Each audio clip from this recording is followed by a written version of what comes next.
ശ്രീ ദിലീപ് കുമാറാണ്, വെൺമണിയിൽ നിന്നാണ് വിളിക്കുന്നത്. ശ്രീ ദിലീപ് കുമാർ, താങ്കൾക്ക് ഈ വാർത്ത വായിക്കുമ്പോൾ എന്താണ് തോന്നുന്നത്? ഞാൻ ഈ വാർത്ത അറിഞ്ഞപ്പോൾ തന്നെ എന്റെ സുഹൃത്തുക്കൾ വളരെയധികം അമേരിക്കയിലുണ്ട്.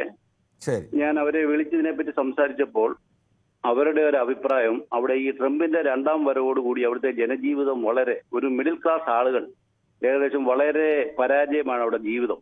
ഈ അതിൽ നിന്നും ഉണ്ടായിട്ടുള്ള പ്രത്യേകിച്ച് ഇന്ത്യക്കാരെന്നുള്ളത് മാത്രമല്ല, ഇന്ത്യയിലെ നമ്മുടെ 50 ലക്ഷം ആളുകൾ ഉള്ളതിൽ ഏതാണ്ട് 25% പോരാനായിട്ടല്ല തിരിച്ചു പോരുന്നതിന് വേണ്ടി റെഡി ആയിക്കൊണ്ടിരിക്കുന്നു. അതുപോലെ തന്നെ മെക്സിക്കോ, പല സ്ഥലങ്ങളിൽ ഇങ്ങനത്തെ കാലിഫോർണിയ, അവിടെ നിന്നൊക്കെയുള്ള സാധാരണ മിനിമം വരുമാനം ഉള്ളവർ വളരെ ബുദ്ധിമുട്ടിലാണ്. കുട്ടികളെ പഠിപ്പിക്കുന്നതിന് ഇങ്ങനെയൊക്കെ ആയിട്ട് വളരെ ബുദ്ധിമുട്ടിലാണ്. അപ്പൊ ഇതുകൊണ്ടൊരു നാടകമല്ല ഇത്. ഇയാളെ അവസാനിപ്പിക്കുക എന്നുള്ളത് അവിടുത്തെ ജനങ്ങളുടെ ഒരു ആവശ്യമായി മാറിയിരിക്കുകയാണ്. അമേരിക്കക്കാരെന്നോ അല്ലെങ്കിൽ വിദേശി എന്നുള്ളതല്ല, അവിടെ പൊതുജീവിതം വളരെ ബുദ്ധിമുട്ടിലായിരുന്നു. ആക്ച്വലി ഇദ്ദേഹത്തിന്റെ ഭരണം കൊണ്ട് അമേരിക്കൻ ജനത വളരെ ബുദ്ധിമുട്ടുന്നു. ഇപ്പൊ നമ്മുടെ ഇന്ത്യയെ തന്നെ വെറുപ്പിക്കുന്നു. ഇന്ത്യയെ വെറുപ്പിക്കത്തക്ക ഒരു രാജ്യമല്ല എന്ന് അവരുടെ സീനിയേഴ്സ് എല്ലാം പറഞ്ഞു കൊടുത്തിട്ട് പോലും ഇന്ത്യ നരകക്കുഴിയാണ്, ഇന്ത്യ മോശമാണ്, എല്ലാ രീതിയിലും നമ്മളെ പ്രകോപിപ്പിക്കും. പിന്നെ നമ്മളൊരു അടിസ്ഥാനമായ ഒരു ആധിപത്യമുള്ള രാജ്യമായതുകൊണ്ട് നമ്മൾ ഇതിനെല്ലാം മറുപടി പറയുന്നില്ല. അപ്പൊ അമേരിക്കയിലെ ജനജീവിതം വളരെ മോശമായിട്ടാണ് ഇപ്പോഴത്തെ അറിവ് കിട്ടിയിരിക്കുന്നത്. ഡയറക്റ്റ് കിട്ടിയ വിവരം ഞാൻ ന്യൂസ് കണ്ടിട്ട് പറയുന്നതല്ല, ന്യൂസിനകത്ത് പറഞ്ഞതും ശരിയാണ്. പക്ഷെ ഇതൊരു നാടകമാകാൻ പറ്റത്തില്ല. കാരണം ആ ഏരിയ ആയതുകൊണ്ട് ഒരു നാടകം കാണിക്കാൻ പറ്റില്ല. അവരുടെ വൈറ്റ് ഹൗസ് അതിനകത്ത് തൊട്ടടുത്തുള്ള ഏറ്റവും സേഫായ ഏരിയയിലാണ്. അപ്പൊ അവിടെ ഒരു ഡ്രാമ കാണിക്കാൻ എന്തായാലും പറ്റില്ല. അപ്പൊ ഇത് അവിടെ വളരെ, പിന്നെ അവിടെ എല്ലാവരുടെ കയ്യിലും തോക്കുള്ളതാണ്. അതൊരു സർവ്വസാധാരണമാണ്. നമുക്കെല്ലാം ഇവിടെ ഒരു തോക്കൊരു സർപ്രൈസ് വരുന്നത്, അവിടെ അങ്ങനെയുണ്ട്. പിന്നെ ഇതൊരു വീഴ്ച എന്ന് പറയാൻ പറ്റത്തില്ല. അവരുടെ സെക്യൂരിറ്റി വീഴ്ചയല്ല, ചിലപ്പോൾ സെക്യൂരിറ്റിയുടെ അത് അറിവുണ്ടോ എന്ന് തന്നെ പറയാൻ പറ്റില്ല. അങ്ങനത്തെ ഒരു സ്ഥിതിയാണ് അവിടെ കാണുന്നത്. അങ്ങനെയാണ് അന്വേഷണത്തിൽ നിന്നും അറിയാൻ പറ്റിയിട്ടുള്ളത്. താങ്കളുടെ അഭിപ്രായം വളരെ വ്യക്തമാണ് ശ്രീ ദിലീപ് കുമാർ. സ്വാഭാവികമായി ഇങ്ങനൊരു സംഭവം ഉണ്ടാകുമ്പോൾ ഇന്ത്യക്കാരായ മലയാളികളായ നിരവധി ആളുകളൊക്കെ അവിടെയുണ്ട്. നമ്മുടെ സുഹൃത്തുക്കളൊക്കെ നമ്മൾ വിളിച്ച് കാര്യങ്ങളൊക്കെ അന്വേഷിക്കുകയും ഒക്കെ ചെയ്യും. ഓരോരുത്തർക്കും അവരുടേതായ രീതിയിൽ വിവരങ്ങളൊക്കെ ലഭിക്കുകയും ചെയ്യും. ശ്രീ മൂർത്തിയാണ് ആലപ്പുഴയിൽ നിന്ന്. ശ്രീ മൂർത്തി, എന്താണ് താങ്കളുടെ മുഴുവൻ പേര്? ഇത് എന്റെ പേര് കൃഷ്ണമൂർത്തി. കൃഷ്ണമൂർത്തി, ഓക്കെ. കൃഷ്ണമൂർത്തി, അപ്പോൾ താങ്കൾക്ക് എന്താണ് തോന്നുന്നത്? ഇത് നാടകമല്ല, ഒറിജിനൽ കാര്യം തന്നെയാണ്. കാര്യം ഇത് ചെയ്ത ആള് തന്നെ ഒരു നാമധാരി, ക്രിസ്ത്യൻ നാമധാരിയാണെന്നുള്ളതാണ് എന്റെ അറിവ്. അപ്പം സഹിക്കാൻ പറ്റത്തില്ലായിരിക്കും അവിടെ ഉള്ളവർക്ക്. കാര്യം നമ്മളൊക്കെ അമേരിക്കൻ പ്രസിഡന്റ് എബ്രഹാം ലിങ്കനെ പറ്റിയൊക്കെ എന്ത് അഭിമാനത്തോടെയാണ് ഞാൻ എന്റെ ബുക്ക് മേടിച്ചു വെച്ച് വായിക്കുകയും പിള്ളേർക്ക് പറയുന്നത്. ജനാധിപത്യ രാജ്യമാണല്ലോ നമ്മുടെ. അപ്പൊ ഒരു ജനാധിപത്യ രാജ്യമായ അമേരിക്കയിലെ ആ പ്രസിഡന്റ്. ഇപ്പൊ ഇന്ന് ഈ പ്രസിഡന്റിനെ പറ്റി നമ്മൾ ആ 1-2 വർഷമില്ലാണ് എന്തെല്ലാം പ്രശ്നങ്ങൾ. ഇപ്പൊ നമ്മൾ കഴിഞ്ഞ ആഴ്ച തന്നെ പത്രത്തിലുണ്ടായിരുന്നു, ഇന്ത്യക്കാരെയും ചൈനക്കാരെയൊക്കെ അധിക്ഷേപിച്ചുള്ള. ഇങ്ങനെയാണ് ഒരു പ്രസിഡന്റ്, ഒരു ലോകത്തിലെ ഏറ്റവും ശക്തമായ രാജ്യത്തിലെ പ്രസിഡന്റ് ഇങ്ങനെയൊക്കെയാണ് വന്നത്. അപ്പൊ അവിടെയുള്ളവർക്കൊന്നും സഹിക്കുന്നില്ല. കാര്യം അവർക്കും നാണക്കേടായിരിക്കും. അതുകൊണ്ടായിരിക്കും അവര് മുൻകൈ എടുത്തത്. അല്ലെങ്കിൽ വിദ്യാഭ്യാസം ഇല്ലാത്ത ആളൊന്നും അല്ലല്ലോ, ചൈനക്കാരെ കമ്പ്യൂട്ടർ എഞ്ചിനീയർ അല്ലേ. അതാണ് എന്റെ അഭിപ്രായം. ശരി, താങ്കളുടെ അഭിപ്രായം വ്യക്തമാണ്. ശ്രീ പ്രദീപാണ് ന്യൂയോർക്കിൽ നിന്ന് വിളിക്കുന്നത്. പ്രദീപ് നമ്മുടെ സ്ഥിരം പ്രേക്ഷകൻ കൂടിയാണ്. പ്രദീപ് ന്യൂയോർക്കിൽ ദീർഘകാലമായി ഉള്ള ഒരാളാണ്. ഒരു ന്യൂയോർക്കിൽ താമസിക്കുന്ന ഒരു മലയാളി എന്ന നിലയ്ക്ക് താങ്കൾക്ക് എന്ത് തോന്നുന്നു? ഈ അമേരിക്കൻ പ്രസിഡന്റിന് നേരെ നടന്ന വധശ്രമം, അത് വധശ്രമമാണോ അതോ ഇനി അതൊരു നാടകമാണ് എന്നുള്ള സംശയങ്ങളൊക്കെ ചില കൊണ്ടുവന്ന് ഉയരുന്നുണ്ട്. ഇതിലെവിടെയാണ് യാഥാർത്ഥ്യമെന്നാണ് തോന്നുന്നത്? നമസ്കാരം. അല്ല, ഇത് നാടകമൊന്നുമല്ല, അത് റിയാലിറ്റി തന്നെയാണ്. അതിപ്പോ ന്യൂയോർക്ക് ടൈംസ് ആയാലും അതേപോലെ തന്നെ മിക്കവാറും CNN, ഓൾമോസ്റ്റ് എല്ലാ ന്യൂസും അതിന് വളരെ ക്ലാരിഫിക്കേഷൻ കിട്ടുന്ന കണക്കിനുള്ള വീഡിയോസും എവിഡൻസും എല്ലാം ഉണ്ട്.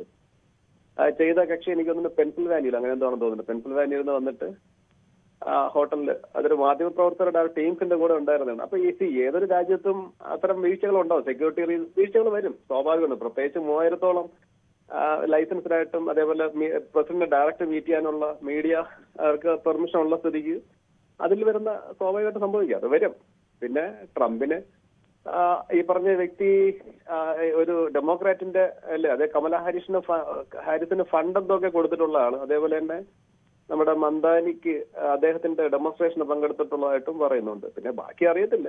പിന്നെ ഞാനിതിനെ കുറിച്ച് I am not really happy or എന്തോ പറയാം, അതിനെ കുറിച്ചൊന്നും പറയില്ല. അത് നല്ല ഒരു ഭരണാധികാരിയെയും അങ്ങനെ ഇപ്പം കൊല്ലാൻ ശ്രമിക്കുന്നതും കൊല്ലവും നമ്മുടെ രാജീവ് ഗാന്ധിയെ പണ്ട് ഇന്ദിരാഗാന്ധി നമുക്ക് നഷ്ടപ്പെട്ടാണ്. അപ്പൊ അതൊരു ഭരണാധികാരി ആ രാജ്യത്തിന് വേണ്ടിയാണ്. നിങ്ങൾക്ക് ഇഷ്ടപ്പെടുന്നത് പോലെ തന്നെ പ്രതികരിക്കുന്ന പലരും പറഞ്ഞായിട്ട് നിങ്ങൾക്ക് ഇഷ്ടപ്പെടുന്നത് പോലെ അല്ല ട്രംപ് പ്രവർത്തിക്കുന്നത്. He's working for his country, അവരുടെ രാജ്യത്തിന് വേണ്ടി, അമേരിക്കയ്ക്ക് വേണ്ടിയാണ്. അപ്പൊ നിങ്ങൾക്ക് നല്ലതാവണമെന്നില്ല.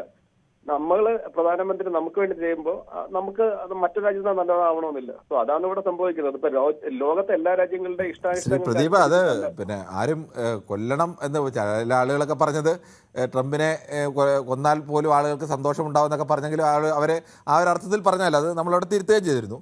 പക്ഷേ ട്രംപ് ചെയ്യുന്ന പ്രവർത്തനങ്ങളെല്ലാം അമേരിക്കയ്ക്ക് വേണ്ടിയാണ് എന്നൊന്നും പൂർണ്ണമായും എല്ലാവർക്കും അംഗീകരിക്കാൻ കഴിയില്ല. അമേരിക്കയിൽ തന്നെ അദ്ദേഹത്തിനെതിരെ അതിശക്തമായ രീതിയിലേക്കുള്ള വിമർശനങ്ങളും ഇപ്പോൾ ആഭ്യന്തരമായി തന്നെ അദ്ദേഹം അതൊക്കെ നേരിട്ടുകൊണ്ടിരിക്കുകയല്ലേ?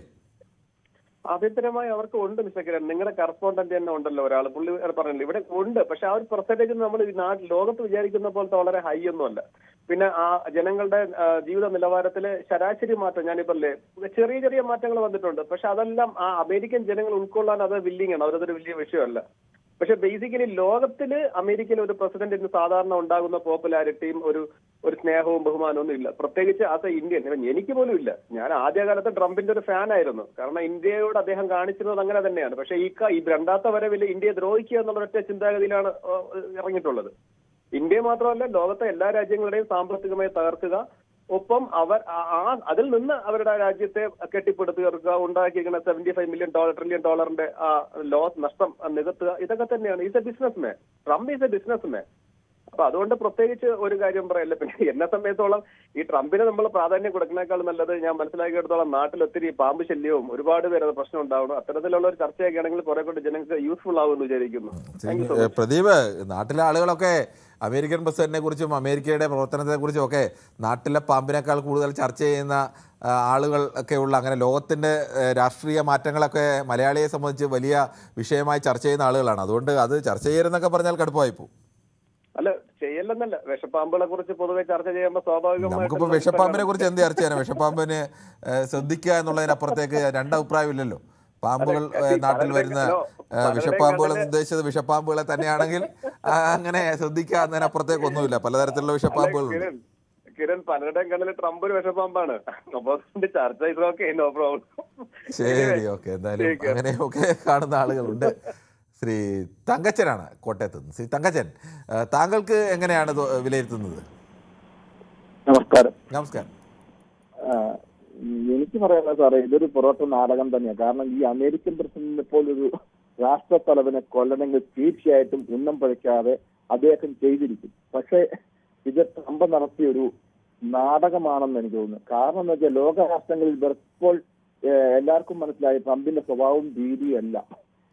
ആ രീതിയെ മനസ്സിലാക്കിക്കൊണ്ട് ട്രംപിനിപ്പം മറ്റൊരു രീതിയിൽ ഇല്ലാതെ ഒരു ലോകരാഷ്ട്രങ്ങൾ ശ്രദ്ധ പിടിച്ചു പറ്റണം. ആ ശ്രദ്ധ പിടിച്ചു പറ്റുന്നതിന് വേണ്ടി മാത്രം ട്രംപ് ചെയ്ത ഒരു രീതിയാണ്. പിന്നെ നമുക്കറിയാം, നമ്മൾ പറയുന്നത് വെച്ചാൽ തിരക്ക് മീതെ വരുന്ന മരം മുറിച്ചു കളയണമെന്ന, അല്ലെങ്കിൽ അപകടസന്ധി ഉണ്ടാകുന്ന ട്രംപിനെ അങ്ങനെ ഒരു അവസ്ഥ ഉണ്ടായാൽ ആരും ദുഃഖിക്കുകയാണ്. കാരണം വെച്ചാൽ ലോകരാഷ്ട്രങ്ങൾ സന്തോഷിക്കുകയുള്ളൂ. കാരണം ഇത്തരം ദുഷ്പ്രവൃത്തി ചെയ്യുന്ന ഒരു ലോകരാഷ്ട്രങ്ങൾ അമേരിക്കൻ പ്രസിഡന്റിനെ പോലെ ഇതുപോലൊരു ദുഷ്പ്രവൃത്തി ചെയ്ത ഒരു പ്രസിഡന്റുമാരും ലോകരാഷ്ട്രങ്ങൾ ഈ അമേരിക്കയ്ക്ക് വന്നിട്ടില്ല. പക്ഷെ ഇത്തരം കാര്യങ്ങൾ വരുന്ന ഈ ട്രംപിന്റെ നയങ്ങൾക്ക് എപ്പോഴും ജനം വിരുദ്ധമായിട്ടാണ് വന്നിരിക്കുന്നത്. ഈ വിരുദ്ധങ്ങളെ ഒന്ന് ഒപ്പിച്ചെടുക്കാൻ വേണ്ടി ട്രംപ് നടത്തുന്ന നാടകമാണ്. ഈ നാടകത്തെ നമ്മളിപ്പോൾ ശരിക്കും പറഞ്ഞാൽ ചർച്ച ചെയ്യേണ്ട കാര്യം പോലും ഇല്ല. മറ്റുള്ള കേരളത്തിൽ ഇഷ്ടം പോകുന്ന വിഷയങ്ങളുണ്ട്. നമുക്ക് വിഷയങ്ങൾ ഇല്ലാത്ത അവസരത്തിൽ പെടുത്തുകയാണ് മാത്രമേ എനിക്ക് പറയാം. ശരി, തങ്കത്തിൻ്റെ അഭിപ്രായത്തോട് നമ്മൾ യോജിക്കുന്നു. കേരളത്തിൽ വിഷയമില്ലാത്തതുകൊണ്ടല്ല, നമ്മൾ ലോക വിഷയങ്ങളും കേരള വിഷയങ്ങളും ഒക്കെ പലപ്പോഴും പൊതുവേദിയിൽ അത്തരം വിഷയങ്ങളൊക്കെ എടുക്കാറുണ്ട്. യുദ്ധത്തിൻ്റെ വിഷയമൊക്കെ വരുമ്പോൾ നമ്മൾ ധാരാളമായി അത്തരം കാര്യങ്ങളൊക്കെ എടുക്കാറുണ്ട്. അതുകൊണ്ട് ഇത് എടുത്തു എന്നുള്ളതല്ല. ഇന്ന് മാത്രമായി കേരളത്തിൽ അങ്ങനെ അടിയന്തരമായി ചർച്ച ചെയ്യേണ്ട ഒരു വിഷയം നമ്മുടെ ശ്രദ്ധയിൽപ്പെട്ടില്ല. അതുകൊണ്ട് ഈ വിഷയം പ്രധാനപ്പെട്ട ഒരു വിഷയമായി ലോകം ചർച്ച ചെയ്യുന്നതാണ്. ലോകത്തെ ഏറ്റവും പ്രധാനപ്പെട്ട രാജ്യത്തിൻ്റെ ഏറ്റവും ശക്തനായ ഭരണാധികാരിക്ക് നേരെ ഇങ്ങനെ ഒരു ആക്രമണം ഉണ്ടാകുമ്പോൾ അതിൻ്റെ പല വശങ്ങൾ ലോകം ചർച്ച ചെയ്യും. എന്നാലും നമുക്ക് ഒന്ന് രണ്ട് യൂട്യൂബ് കമൻറ്റുകൾ കൂടി വായിക്കാം. നന്ദകുമാർ പി പറയുന്നു, അമേരിക്കയിൽ വെടിവെപ്പ് സ്കൂളിലടക്കം പതിവാണ്. ട്രംപിനോട് വിരോധമുള്ളവർ അമേരിക്കയിൽ കാണില്ല. ഇതിനെ നാടകമെന്ന് എങ്ങനെ പറയാൻ കഴിയും? പ്രബുദ്ധ കേരളത്തിൽ നമ്മൾ ധാരാളം നാടകം കണ്ടവരല്ലേ. നമ്മൾ നാടകമാണ് എന്നൊന്നും പറയുന്നില്ല. അത്തരം ചില സംശയങ്ങൾ ചിലർ ഉന്നയിക്കുന്നു. അതുകൊണ്ട് നമ്മളത് ചർച്ച ചെയ്യുന്നതിനപ്പുറം ഞാൻ തുടക്കത്തിൽ തന്നെ അത് വ്യക്തമായി പറഞ്ഞിരുന്നു. നമ്മുടെ കയ്യിൽ ഇത് നാടകമാണെന്നോ ഒറിജിനലാണെന്നോ പറയാനുള്ള തെളിവുകളൊന്നുമില്ല. വിവിധ വാർത്തകൾ ആ തരത്തിൽ വരുന്നു. അതുകൊണ്ട് അത് ചർച്ച ചെയ്യുന്നു എന്ന് മാത്രമേ ഉള്ളൂ. കൂടുതൽ വാർത്തകൾക്ക് news 18 Keralam YouTube channel subscribe ചെയ്യുക.